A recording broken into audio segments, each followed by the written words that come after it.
Peace and welcome to Loving the Journey with Lonnie G. I am Lonnie G, the CEO and founder of Loving the Journey with Lonnie G. And why did I say that so many times today? My video today is a little late. My bad, y'all. I was in the work mode, getting things done. If you are not following me on Instagram, I am working on rebranding my site and getting everything that I offer into one place. Right now, the website, I have my website, then I have my Etsy, and then I have where you can buy my workshop, working with the ancestors workshop on another site. And it's just like, it's too chaotic for me. And I can imagine if it's too chaotic for me, it's too chaotic for y'all. I want y'all to have easy access to everything. And especially since I'm working on creating my course, the Get Your Shit Together program, turning it into a course, a 6-week course for y'all. And you like my readings and have everything, like everything is just everywhere. And I need it to be in one place. So that's what I'm working on. And so I was just, if you've ever like done a website, you know, it takes, you think it's going to take you a little bit of time and it takes you a lot of bit of time. So anyway, I just want to let y'all know that's why I was late today, but thank you for tuning in with me for this video. And today's video is going to, what I do. If you don't know who I am a spiritual mentor and intuitive healer for Black women. I help Black women learn who they are, what they need, and how to align with their life's vision. And today we're going to be talking about my vision for my life, right? And my vision for my life was to be unshakable, was to be unmoved, unfazed by the things that are happening in my external reality, mainly when it comes to other people and how they relate to me. And if you know anything about anything, I would guess like we are relational people. Humans like connection. And so there are many times where we feel like our connections are shifting and changing, and we can start to take many things personally within our connections with other people. And I told y'all, I'm reading The 4 Agreements by Don Miguel Ruiz. And one of the agreements in there is take nothing personally. Don't do nothing personally. And so that is how we can become unshakable. But before we get into like, you know, what you can be doing, how you can, you know, get there, because it's not saying like I'm there today. I'm really proud of myself today, right? But I haven't always been in a point where I wasn't able to take everything personally by everybody. Like I very much, if you ask my mother, she would tell you all the time, all I would say was like, don't judge me. Don't judge me. Why are you judging me? Anytime somebody said anything or did something weird that I thought was a judgment, a harsh judgment of me, or they weren't thinking of me in like a good light, I'm like, you're judging me. Stop judging me. Like incredibly concerned, deeply concerned with how people looked at me. And because I thought that they looked at me in a way that I didn't look at myself, or maybe actually was a way that I did look at myself, message, I would be distraught, just hurt, doing my best to try to be like, let me fix it. Let me make sure, you know, all the things. So I took everything personally. And, you know, what I would say is when we're healing, we're incredibly vulnerable, right? And also before we even get to the point of actively working to heal ourselves, we are, I would say, more vulnerable than we are when we are on the journey. Because a lot of us are walking around as our wounded inner child. And, you know, kids are incredibly vulnerable. They're incredibly open to the world, also incredibly easy to hurt. Why? Because they're just hard out there, hard on the sleeve. You know, when your heart is out there, somebody can just poke that thing, just smash it. You know what I'm saying? That was a little rough.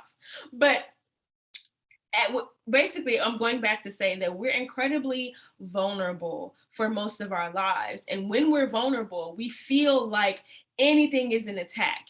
Everything, I am open to be hurt. This is not safe. I cannot be here. I don't like it here. And then we can go to another place. We can go down the rabbit hole. And we think that everything has to do with us. Like I'll say for me, in my relationship with my sister, and we did the same thing and we do the same thing, where if we think the other person does something different than what they normally do, it's about us. And like, there's a problem. I need to figure out what the problem is. And sometimes it will come off and like, what's the issue? And other times it will be like, well, I wonder what I did. Just like over here in our heads, just like, what could I have done to make this person upset with me? And this came up for me even in romantic relationships.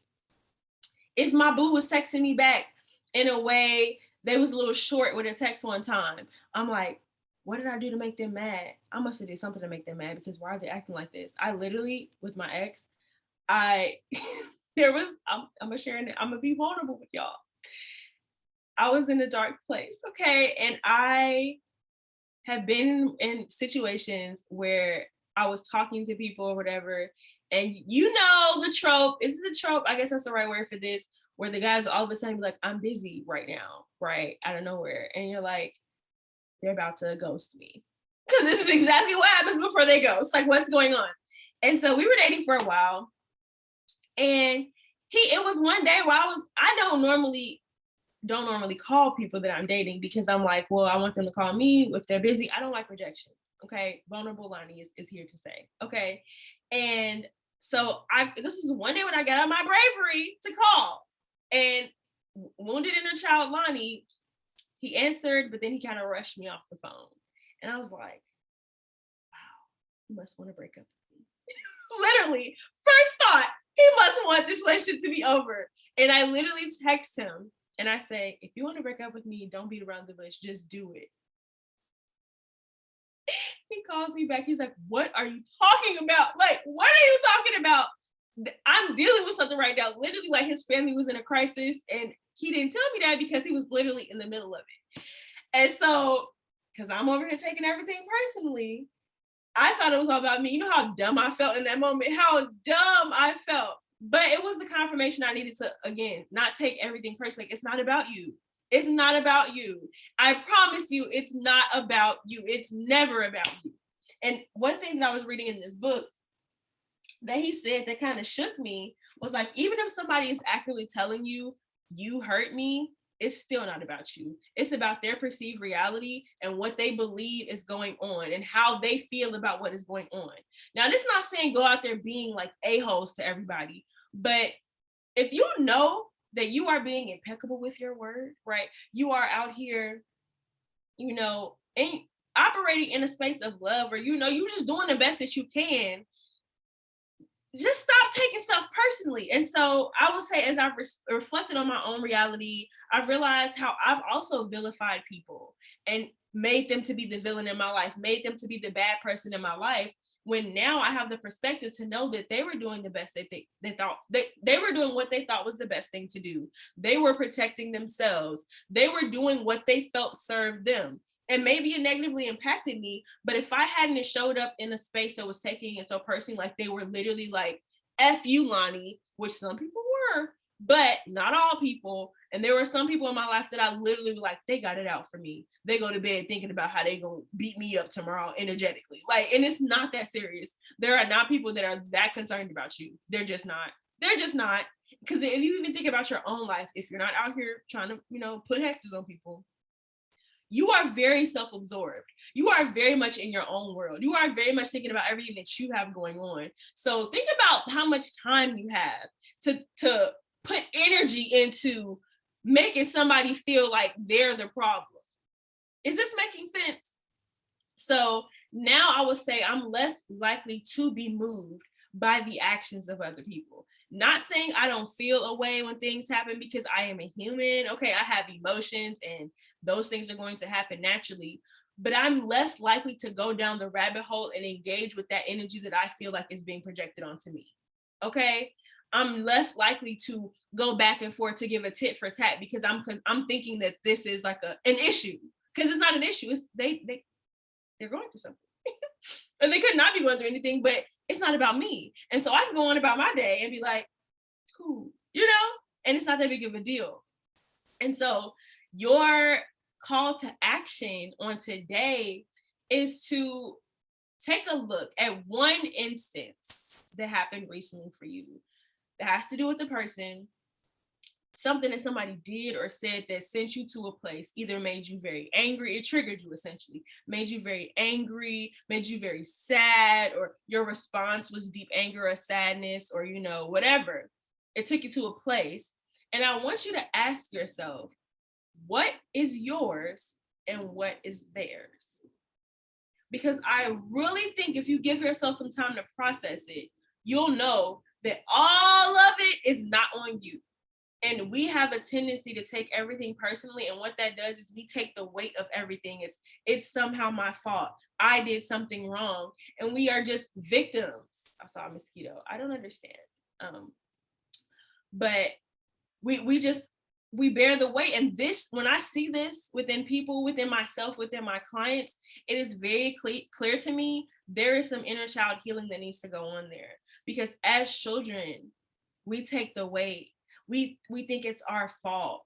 Because usually somebody is be like, it's your fault, right? But like, maybe they didn't even say it outright, but there's some healing to be done there to let you know that this is not your fault. There is nothing that you did wrong to deserve this.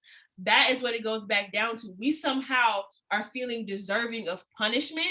And if we haven't punished ourselves enough, we are going to try to take on punishment from other people. And so I want you to release the weight today. I want you to take it off, because it's not yours to carry. And whatever is going on with somebody else, no matter how they interacted with you, I want you to understand that it's not about you. Now, this doesn't mean be dismissive of people if they are clearly hurting, right? But it means you don't have to take the responsibility of that. It's not yours to carry. And so in this way, you can be unshakable. In this way, you can be unmoved, right? Because you know, this is me. That mountain over there, and I'm over here, okay? If the water comes and it somehow magically slides their ass near me, that don't mean it's me. You are you, they are them. That is all. Okay, so I hope that resonated for you. If it gave you anything to think about, definitely leave a comment below to what came up for you. Like the video if it provided some value to you, so it can tell YouTube that this is valuable content. Like, it's very simple, but it changes the game over here. Okay, definitely share this video with a friend if you feel they need to hear this message. And subscribe to the channel if you haven't subscribed already. This is a beautiful growing family, y'all. We are going to be at 100 subscribers soon. Oh, I'm so excited. Like, that's so exciting. But I'm grateful to you for being in community with me. If you are looking for a more safe and sacred virtual space to be with other Black women that are talking about these types of things, working through these types of things with one another, where we have monthly sister circles featuring Black women healers from all over, where we have monthly energy readings done by me, where we really just have these conversations more in depth, join the Patreon below, patreon.com/lovinggthejourneyy, 1G1Y. And, you know, be a part of the family. This month, we're going to have the sensualist of Venus Studios, G Stone, come in and talk to us about how to create a more sensual experience in our life. And if you don't know, people tend to mix up sensuality versus sexuality. And as Black women, I think it's key for us to determine what that is within our lives. And so she's going to be teaching us about those things, and we just going to have our normal sister circle, you know, vibe together. And it's going to be great. So I'm super excited. I'm so excited. And please be on the lookout for my website to come, my course that's coming, and it's just going to be a vibe. All right. 2022 is going up. You feel me? I know you feel me, right? I almost call her Viola, but I tried to make sure, you know, I understand my mom and how she used to mix us up as kids. Because the more kids you get, the more, like, they look different, obviously, but I just be calling them each other's names.